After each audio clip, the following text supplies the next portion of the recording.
Rashta felt certain her child was gone forever, but the Viscount's confident manner racked her with doubt. And Rashta, think carefully. What would people think if I were to suddenly disappear after I said you were a runaway slave? Wouldn't they say the Emperor was trying to hide something? Rashta was accustomed to listening Roteshu speak as if he would trample her underfoot, but his voice suddenly took on a pleasing tone. She swallowed hard. Besides, one can't live so innocently in the imperial palace. So much deception to do. How could you leave that kind of work to someone who doesn't know your secret? What do you mean? You foolish creature, I'm saying you should direct that hostile glare towards someone else. I already know everything about you. In other words, I can perfectly be your hands and ears. I don't need someone like you.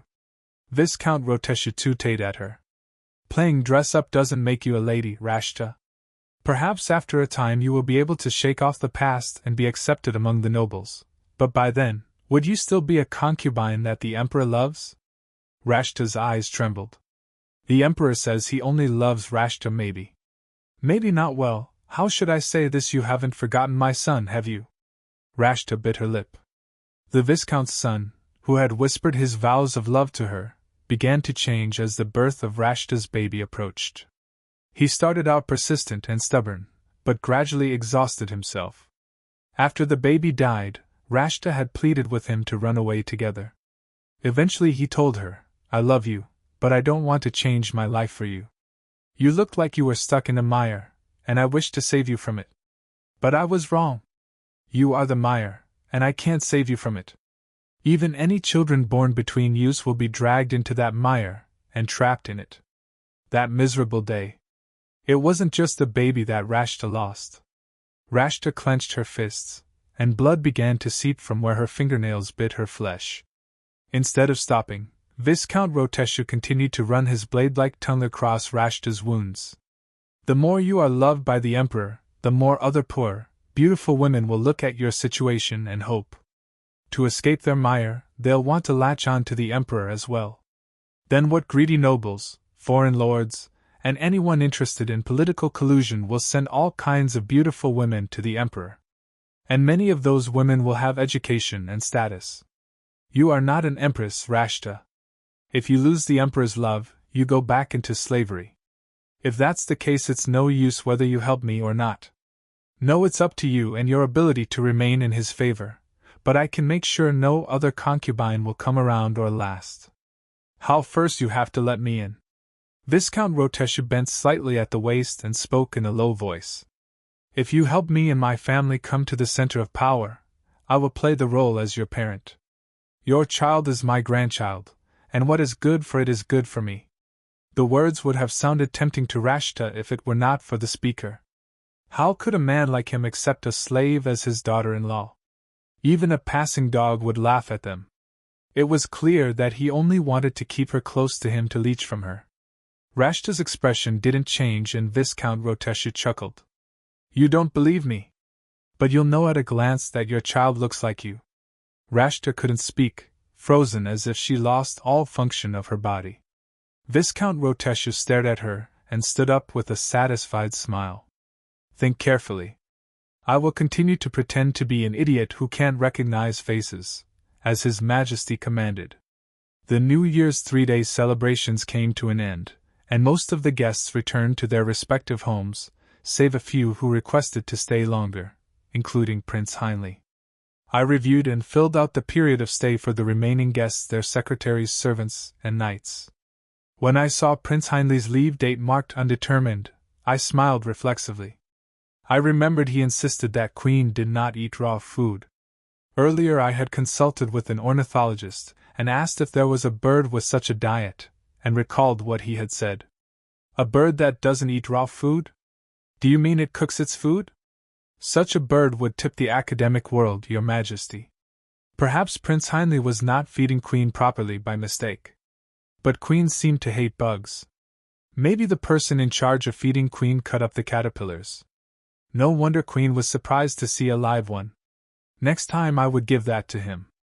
I encountered Prince Heinlein on the way back from work, so I took a walk with him and told him about my plan. I wanted to inform him in case he might misunderstand that I was trying to feed Queen some strange food. After my explanation, the prince made a strange groaning noise. Prince, are you okay? Please, can you just give water?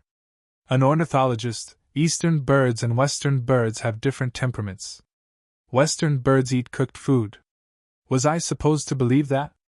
I made a skeptical expression, and he looked at me imploringly. You can just pat his head. That's enough. Did Prince Heinlein not like other people feeding Queen? I once heard about a dog that didn't eat anything other than what the owner gave. It could be the same with the bird. I smiled and nodded, wondering if I was being rude, though the tension in Prince Heinlei's face didn't loosen. I'm sorry, it's fine. I'm sure feeding him is lovely, but he's already lovely himself. No, but I'm sorry anyway. He sighed and raked his hand through his blonde hair.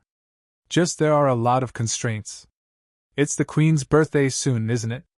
It's his birthday? Prince Heinlein burst out laughing, then corrected himself. I meant your birthday, Your Majesty. You knew. I smiled weakly. Large celebrations were usually held on the birthdays of the emperors and empresses, but mine was too close to New Year's. Holding large parties in succession with one another could hurt public opinion and place a burden on the nobles.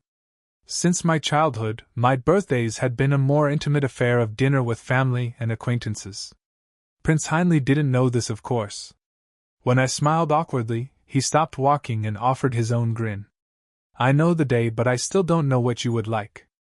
You mean as a gift? I'm your best friend. I want to spend that day with you, don't you know? Before I could answer, I heard a rustling sound. Instead of answering Prince Heinlein, I looked around and spotted someone I didn't expect to see. It was Sovietius. Other than a single night, he was walking alone. Sovietius' gaze landed on me and Prince Heinlein. Empress. Sovietius called out to me in a stern voice and frowned. You're with him? I didn't want to answer, as my feelings about Sovietius were still unresolved. Yes, I offered him the bluntest reply, and the crease Sovietius' forehead on grew deeper. Prince Heinlein. How long are you going to remain here? Prince Heinlein replied with a broad smile, even though he had an argument with the emperor only a few days ago. About 2 to 3 weeks, I think. Isn't that too long? The Western king is not in the best health, and it's not good for the crown prince to stay away. Sovietius was not shy in hiding his dislike for Prince Heinlein, which had built up since Prince Heinlei's conflict with Rashta. Sovietius' observation wasn't wrong, however. Thank you for your concern. Prince Heinlein responded with a simple smile and said nothing more.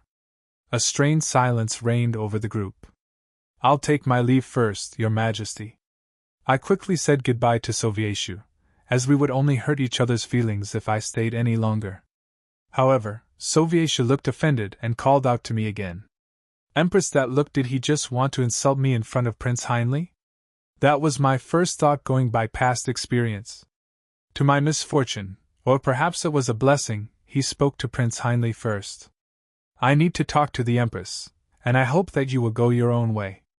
I was already walking with her, Your Majesty. I have something to say to the Empress, Prince Heinlein.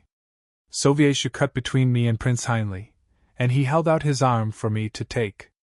When I looked at Prince Heinlein, I saw his lips were pressed tight, as if he wished I wouldn't follow my husband. I took Sovietius' hand, feeling sorry for Prince Heinlein, who looked like a sad golden retriever, while Sovietius shot a glare at him. Why are you looking at the Empress with a miserable expression? Sovietius stared down at him as if he found him pathetic.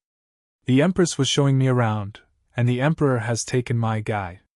The Empress is my wife, not a tour guide for a prince. Sovietius wrapped his arm possessively around my shoulder. I could not deny him, and sighed and walked alongside his footsteps. It wasn't until when Prince Heinlein was out of sight did he drop his arm. Why are you showing around that womanizer? I ran into him on the way from work. Let someone else handle it from now on. There are many other people in the palace, yet he wants the Empress to guide him? Prince Heinlein is the successor to a powerful nation with extensive wealth and military power. We don't have to be on bad terms. Sovietius glanced towards the knight, who took a bow and stepped away. Sovietius rested his arm against a pillar and gave me a reproachful stare. I suspected didn't want me to cultivate relations with the man who demeaned Rashta. To be honest, I don't want you to take care of him. I knew it. He was incredibly obvious. He smiled grimly and emphasized his words. He has a nice face, and he acts like a pet dog in front of you. But he will only bring scandal if you associate with him. Scandal? Other noblewomen and young ladies attach themselves to this womanizer believing they're in a relationship. However, the Empress is one of the most honorable people in this country. You represent the Empire. Where is the imperial household's honor if you are swayed by a Western womanizer? My honor is not tarnished by talking to him. If you don't see this friendship as a friendship with any other noble, the West would be unhappy with you. You won't listen to me. If this is about Miss Rashta, who says it's about Rashta? Why is the name Rashta being brought up here? Because she was the reason why he hated Prince Heinle. I stared at Soviétch despite his feign to ignorance, and he gave a frustrated sigh. You truly hate Rashta.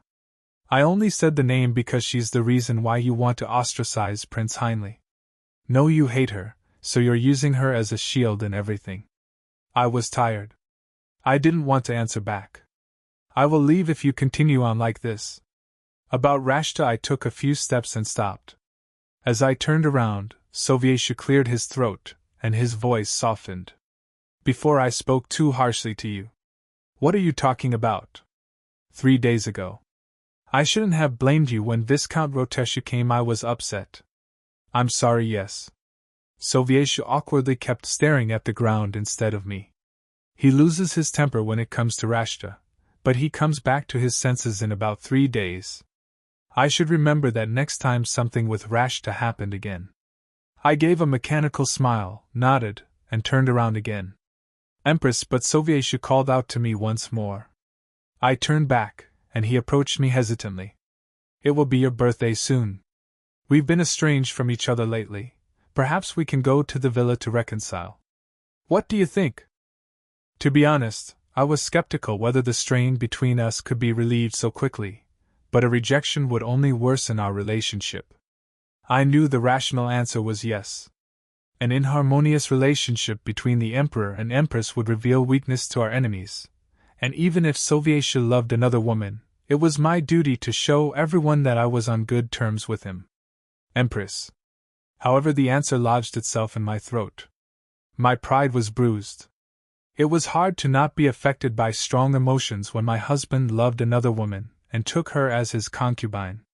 Whenever Soviétch and I had problems before, it could be ignored, but that wasn't the case anymore. Anyone with an ounce of wit knew that any time we fought, it was about Rashta. Yes, I forced a smile and nodded. I'm looking forward to it. When he heard my answer, Soviétch smiled and lifted his arm again. Shall we walk together? Of course. We strolled the grounds wordlessly together. Our shoes echoed on the stone path, and the breeze flew pleasantly on our faces. In the past, I had taken many pleasant walks with Soviétch and shared comfortable silences with him. It was all gone days now. I stopped myself from sighing, and Soviétch broke the silence. Did you know that Grand Duke Capman is still here at the palace?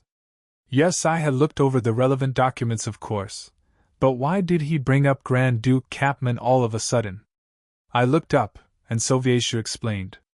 Capman wants to open diplomatic relations between Rift and the Wolves continent. Oh, is that what he's here for? The officials have varying opinions as to whether it's beneficial or not. The Wall continent where Rift is located is certainly exotic and appealing, but it's too different from the Wolves continent. Moreover, we're too far away to significantly influence each other. Efforts to establish trade would be a drain on the state coffers. Exactly, there are so many things to discuss. What is the Empress' opinion? Grand Duke Capman graduated from the Magical Academy in Whirlwall. Autonomous or not, it is clearly an Eastern Empire territory.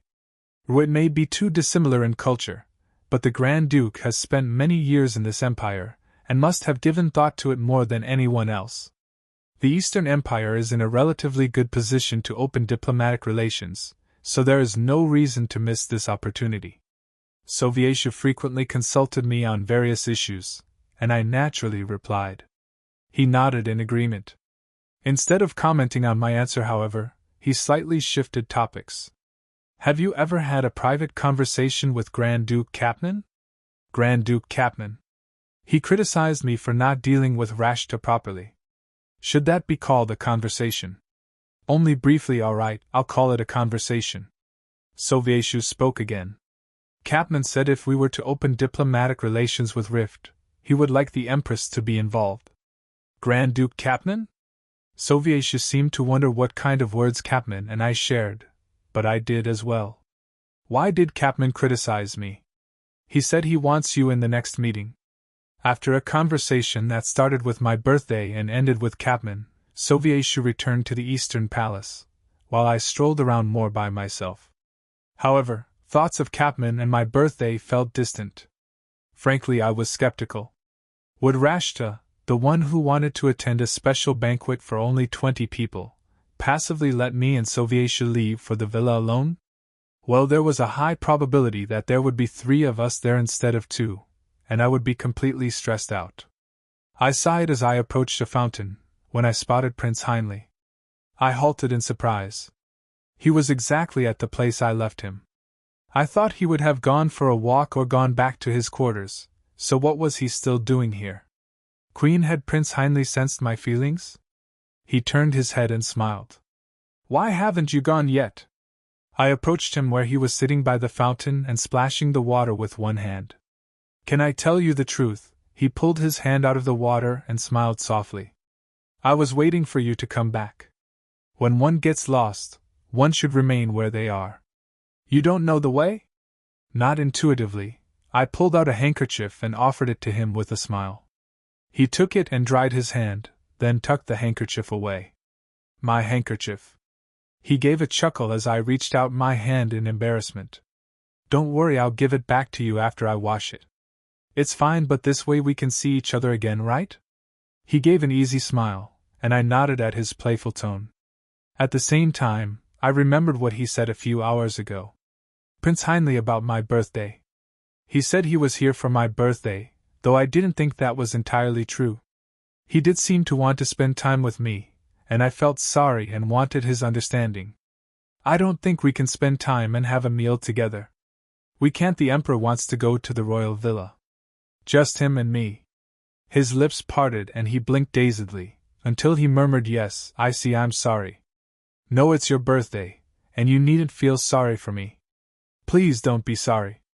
I don't want to put pressure on you. You must be feeling a lot of pressure. Sir McKenna stared awkwardly at the scene before him.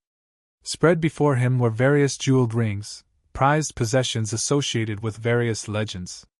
Prince Heinle usually carried them in an enchanted pouch, but now he had taken them all out to examine each one. He was going to give one of these precious rings as a gift to the Empress of another country. McKenna couldn't help but be perplexed.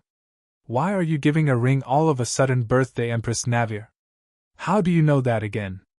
And isn't the gift too much? The Eastern Empire may be prestigious, but so is the Western Kingdom. There isn't a wide enough gap between the countries for you to offer such a tribute. Prince Heinle put the jewels back in his pouch. I'll choose when you're not around, you're a nag. He pulled out a handkerchief instead. What's that, can't you see? It's a precious handkerchief. The prince then transformed into a bird, holding the handkerchief in his beak and flying in front of McKenna. The prince pointed a claw at his neck. You want me to tie it there? McKenna fastened the handkerchief to the bird's neck, and he was rewarded with a feathery smack of a tail. Prince Heinle then flew out the window, and McKenna frowned as he watched him disappear.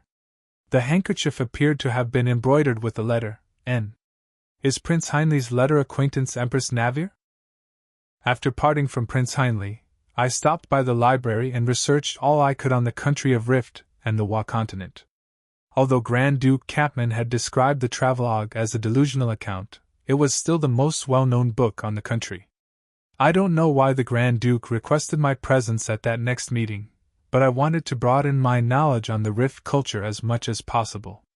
I wish I had a book with more detail. I was seated on a bench cross-referencing the travelogue with other books when there was a tapping noise from the window. It was Queen. I opened the window and he hopped onto the sill, displaying his wings. I noticed he wore a handkerchief around his neck. Did Prince Heinle tie this on you? The handkerchief was my own. I smiled, and Queen tilted his head. I held Queen in one arm and petted his beak with my other hand, and checked his legs for a note. There was none this time. Are you here to show off? Or perhaps he came here to return the handkerchief? He couldn't answer me, of course, and simply blinked at me with his gorgeous violet eyes. I couldn't resist them, and smothered his head with kisses one after another. Queen is so pretty, especially with the handkerchief around your neck. He seemed to like it so much that I couldn't bring myself to remove it. As I petted his back, I thought, Queen smells good. What kind of thought was that? I put my nose to his shoulder and inhaled. The scent subtly reminded me of Prince Heinlein. Did he wash the handkerchief and spray his perfume on it? I found it so charming that a bird smelled like this that I leaned in to whisper in his ear. You smell like Prince Heinlein, Queen. Queen unfolded his wings in shock. Then he covered his beak with his wings and opened his eyes wide. Queen, I playfully called out to him, but Queen trembled and hopped back towards the window. Are you going already? He looked so cute, and I opened my arms to him before he would fly away. However, he stiffened like ice and shook his head. Sometimes she says the most suggestive things. Back in his room, Prince Heinlein unfastened the handkerchief from his neck.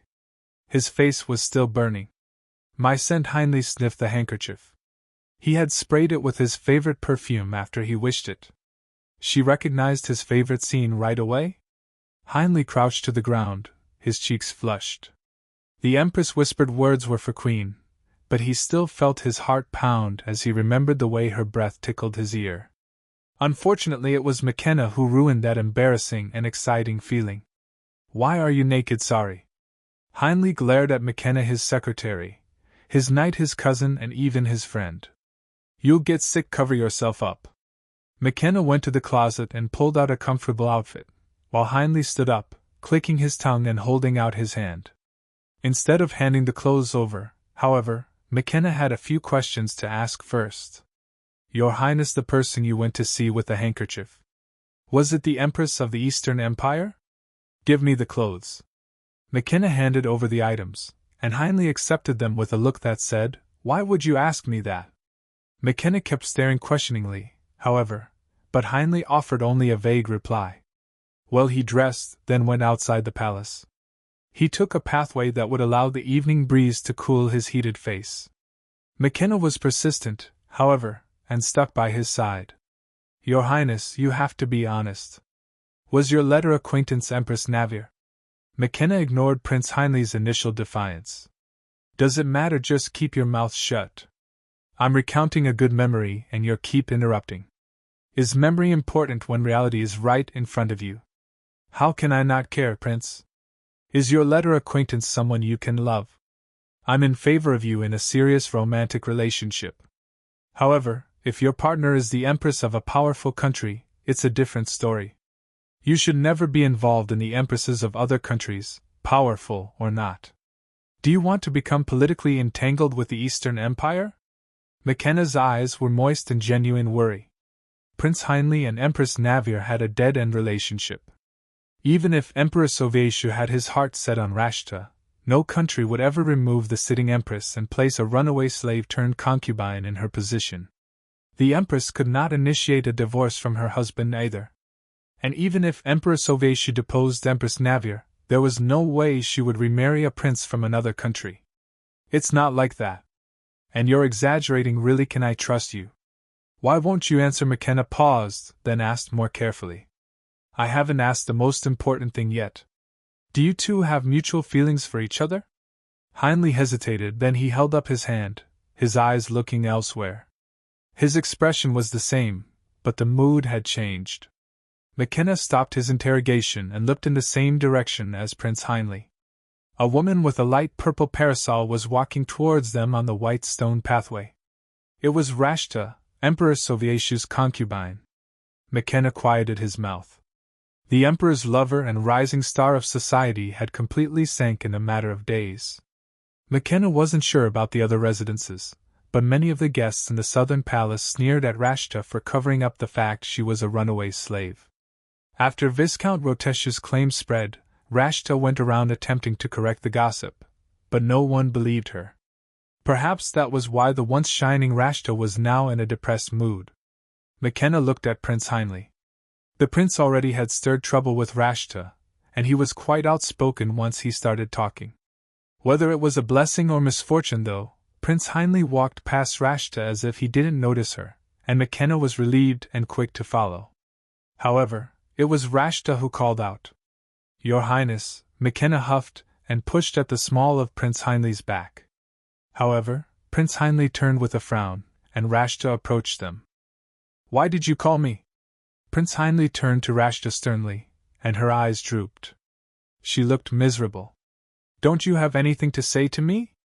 Her voice quivered in meekness. McKenna understood why so many people fell in love with Rashta. There was something about her distress that aroused pity in the viewer's heart. No, Heinleigh's voice was a flat monotone, however, and McKenna tooted warningly. Despite Rashta's tarnished reputation, she was still highly favored by the emperor. McKenna didn't care what Heinleigh said about her behind the scenes, but the prince would have to be careful in front of her face. Prince Heinleigh seemed to completely disregard that, however. "Don't you have anything to say to me? I think you do." Rashta's large eyes glistened and filled with tears. McKenna knew what was coming.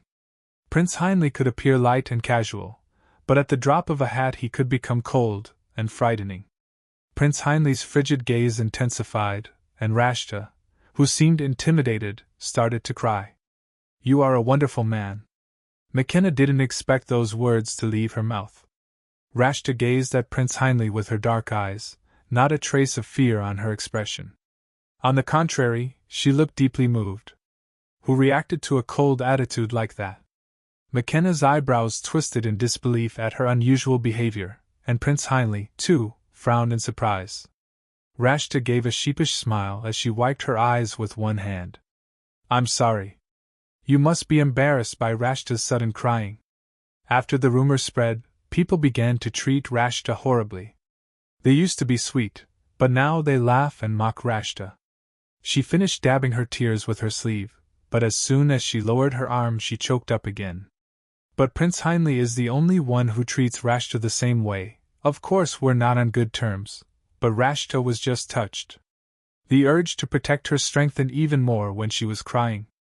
Some nobles only treated other nobles with kindness, and looked down at people with lower status. It was likely those same people had terribly humiliated Rashta. "I see." Despite the pitiable sight before him, Heinleigh continued to speak with cold formality. He seemed to have no opinion on her situation, and he checked his wristwatch and said, "Well, that's enough," then walked away without another word. McKenna, feeling sorry for Rashta, smiled awkwardly at her and followed Prince Heinleigh. "Your Highness, I know you're on bad terms, but that was a little too cold, wasn't it? You want me to show courtesy to someone who tried to deceive me? Who accused me of being a liar?" "Ah, yes, she did do that." "What extraordinary talent." McKenna was certainly offended on Heinleigh's behalf, but he had momentarily forgotten about it when he saw Rashta cry. He tilted his head in thought, while Prince Heinleigh turned back towards the southern palace. "More importantly, when is Eliie coming? Did you deliver the letter?" "I delivered it properly." "But why did you call him all of a sudden?" The excitement around New Year's gradually cooled, and the palace officials roused themselves their sluggish hangover and began to move around briskly again. I felt back on track as well. I went to the central palace, looked over my work, then had a lengthy conversation with the Minister of Foreign Affairs for advice on a subject. To my surprise, he reported that Duke Eliie Claudia, a royal family member of the Blue Bohemian Empire, had requested to visit the palace. Duke Eliie Claudia. I stared at the minister in bewilderment, and he nodded. "Did he come here as part of a delegation mission?" "No," he said, he stopped by for sightseeing. Foreign guests rarely visited a month or two after the New Year's celebrations. There were no festivals at this time, and those who did stay past New Year's did it so they wouldn't have to visit again. Why would Duke Eliie Claudia, who couldn't attend the New Year's celebrations on the account of being too busy, suddenly come now? Perhaps he came to see Prince Heinleigh? Duke Eliie Claudia was known to be a close friend of the prince. So, a playboy friend. I wondered at this, But I signed the documents permitting his stay, and continued on with my work. I heard the name Duke Eliie again while having dinner with the ladies-in-waiting. Your Majesty, did you hear? Duke Eliie Claudia came to the palace today. Of course she knows Laura. Oh, I see, so you know too? Who Lord Eliie was with all day. I cut my salad with my knife. Prince Heinrich, Laura snorted. No. He was with the slave, Rashta. Rashta. That's surprising since Duke Eliie was Prince Heinrich's best friend. I thought he would avoid Rashta on principle. Laura continued on nervously. They didn't just meet. They were together all day long. I heard they were very close to each other. Another lady-in-waiting, who was waiting for her turn in the conversation, followed Laura's words quickly. Not just that. They were so close, they caused quite some trouble. What happened? I looked at her questioningly, and she shook her head and clicked her tongue. Duke Eliie and Rashta were walking together when they came across a noble. He said he knew Rashta was a runaway slave and insulted her for being with the Duke. As soon as the noble finished speaking, Duke Eliie punched him. The table in Rashta's drawing room was loaded with a diverse assortment cakes: light pink strawberry cake, yellow banana cream cake, melon cake. The desserts, tailored to Rashta's taste, were created by the empress chef and were made to perfection in both appearance and taste. However, these dishes were not for Rashta today. Thank you for earlier, Duke. Rashta smiled and thanked Duke Eliie sitting opposite her. She was deeply grateful to him. Although Viscount Roteshu retracted his remarks about Rashta being an escaped slave within a day, everyone was reluctant to believe him. As she feared, Rashta quickly became estranged from the nobles. Her friends stopped visiting her, and the flow of gifts disappeared. What was most upsetting, however, was the occasional glimpses she saw of their gazes. Some nobles showed contempt, others curiosity, some pity, and others vague interest. But Duke Eliie was different from all of them. He treated her kindly, like when she was treated as an aristocrat during New Year's. At first Rashta believed it was because Duke Eliie was ignorant about the rumors, but soon she saw with her own eyes that he didn't care about it at all. He even threw his fist at the nobleman who taunted her. He was a royal, he was a duke, he was a beautiful man who surrounded himself with the love of women, and he punched someone for her. Rashta was flattered beyond measure, and so she invited him to enjoy her favorite food. Thank you, I only respond that way to rude people, by the way. Well, as you may have heard, there are bad rumors going around about Rashta. They're false, of course. Does this always happen? It's nothing to be ashamed of. The ones who are rude are the ones who should be ashamed. I suppose it happens a lot. Duke Eliie propped his arm against the chair arm and uttered a low swear word. That bastard. Saying you're a slave in front of you. So what if you're a slave? I should have thrashed his mouth more. Those are scary words, Duke. I originally came here to see a friend, but I'm glad I met you first. If I went there, no one else would stand up to that ruffian. His friend was probably going crazy that he didn't show up yet. He rubbed his eyes and wondered if he was concerned. He has a mean temper. Duke Eliie was so different from the nobles Rashta met before. He seemed rough like a mercenary from a street bar, yet simultaneously had a sophisticated and noble air. She found it even more amusing to see the contrast of this muscular, big-mouthed noble eating dainty cakes. And he didn't care if she was a slave. Rashta especially liked him. Anyway, miss, let's make it so it doesn't happen in the future. There's no way those ruffians will suddenly disappear. Right, you'd better take care of it as soon as possible. There's no way to fix it. Viscount Roteshu spread those rumors himself, and people don't believe him even when he says it's false. Pass it on to someone else. It's faster than an explanation. Duke Eliie answered her bluntly and swallowed another bite of yellow cake. Pass it on the roll as society's chew bone. Shift it to someone else. The palace was shrouded in morning fog when I awoke. I opened the window and leaned my head out, allowing the cool air to cleanse my body. Today was the day I would discuss opening diplomatic ties with Grand Duke Capman. I have to be at my best. I mentally composed myself. When I tied the curtains together, I discovered a letter on a windowsill, secured underneath a stone so it wouldn't fly away. Prince Heinrich. I opened the letter and saw Prince Heinrich's handwriting. Trust me, what did he want me to trust him for? I was surprised, but I felt happy receiving a letter after a long while. Unfortunately, I couldn't send a reply right away since Queen was gone. I tucked the paper in a drawer and went to the bathroom to wash my face in cold water. Afterwards I rang a bell, and the ladies-in-waiting entered to prepare me for the day. You're having a meeting at a round table, aren't you? You'll be seated next to people, so we shouldn't choose a dress that's too wide. Count Elizabeth selected a black dress that fell almost in a straight line, and then arranged my hair. If Queen comes when I'm away, please give him some water. Of course, Your Majesty. And allow him inside if it rains. Sometimes he gets caught in the rain outside the window. I left Countess Eliza with my requests, then took a deep breath and left the room.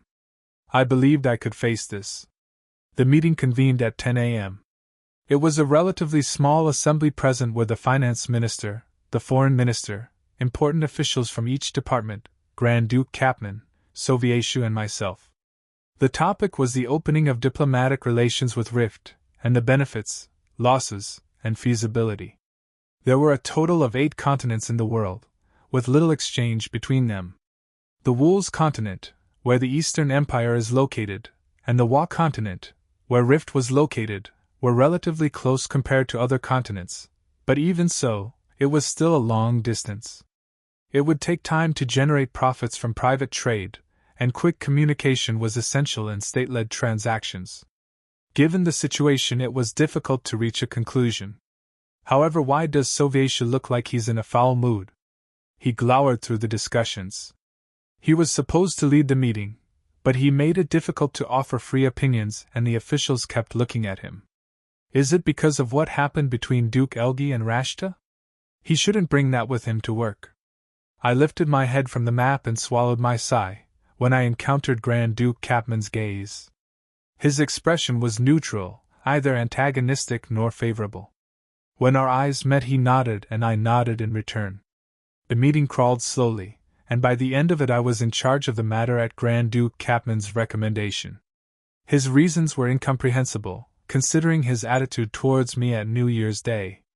Grand Duke Kapman. I finally closed the meeting, and the room emptied. I followed Grand Duke Kapman out into the hallway. Do you have a moment? I want to ask you something. Yes, go ahead and ask. Why did you recommend me to take charge? Grand Duke Kapman raised his eyebrows. You don't like it? I'm just curious. A few days ago, he criticized me for how I dealt with Rashta, or lack of it. I didn't say it out loud, but his lips curved up as if he understood what I meant. Was he smiling? That made me quite upset. Because it holds true. There is no one else who could be in charge other than the Empress. What do you mean? When I spoke of the Imona and Imit, you were the only one that understood what that meant. He recommended me for that reason only? I hurried to explain. As I said before, I only know a few words. I wasn't being humble, it was true. Yes, but many people don't even know those words. The language was not a compulsory subject at the academy. Was it really alright to leave me with this serious task based on that alone? I couldn't show weakness as Empress, however, so I finally nodded. Now that it had come to this, I had to fill in the gap with effort. Please, if you'll excuse me. Grand Duke Kapman gave a slight bow as if he had nothing more to say, then turned and walked down the corridor. The sound of his shoes echoed with each step he took. I turned my head and went the opposite direction, and when I saw Sovieshu through the open door of the conference room, leaning against a table. He had been brooding throughout the meeting, but now his expression looked even darker. Your Majesty, I was worried and approached him, but I regretted it as soon as I did. Did something happen with Rashta? It was impossible for me to ask this, but I couldn't ignore Sovieshu when he was looking like this. You look grim, are you alright? Instead, I avoided reason and only asked about his current state. However, the words that left his mouth stunned me. Empress, do you have a preference for foreigners?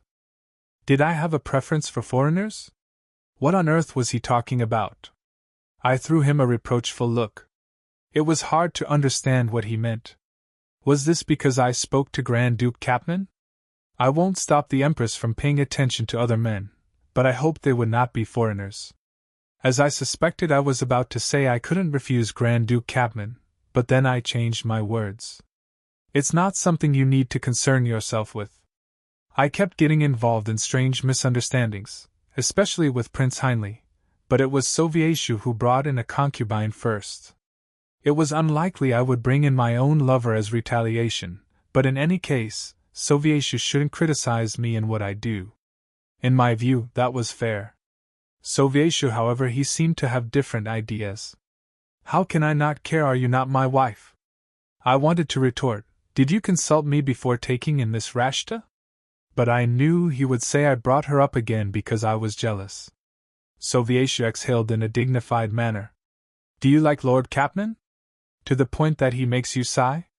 Don't misunderstand, we only spoke of this one thing. Yes, well, I'm glad to hear that, but I'd like you to be more mindful.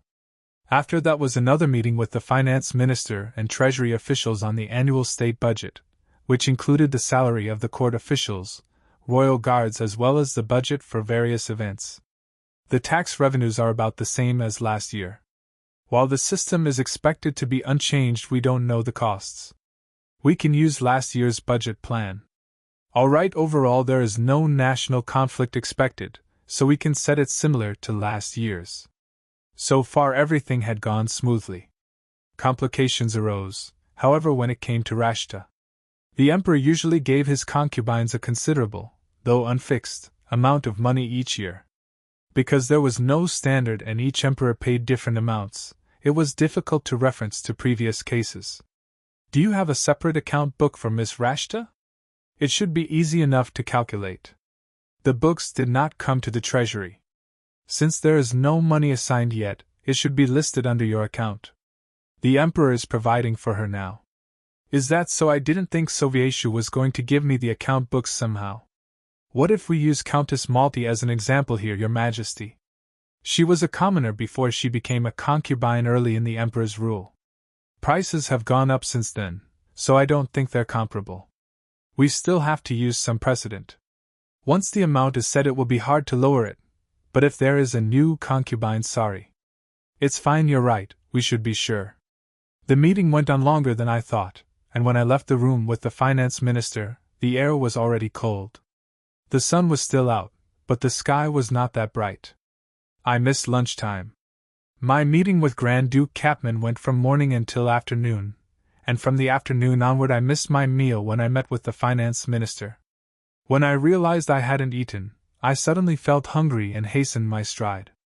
I also wondered if Queen had dropped by.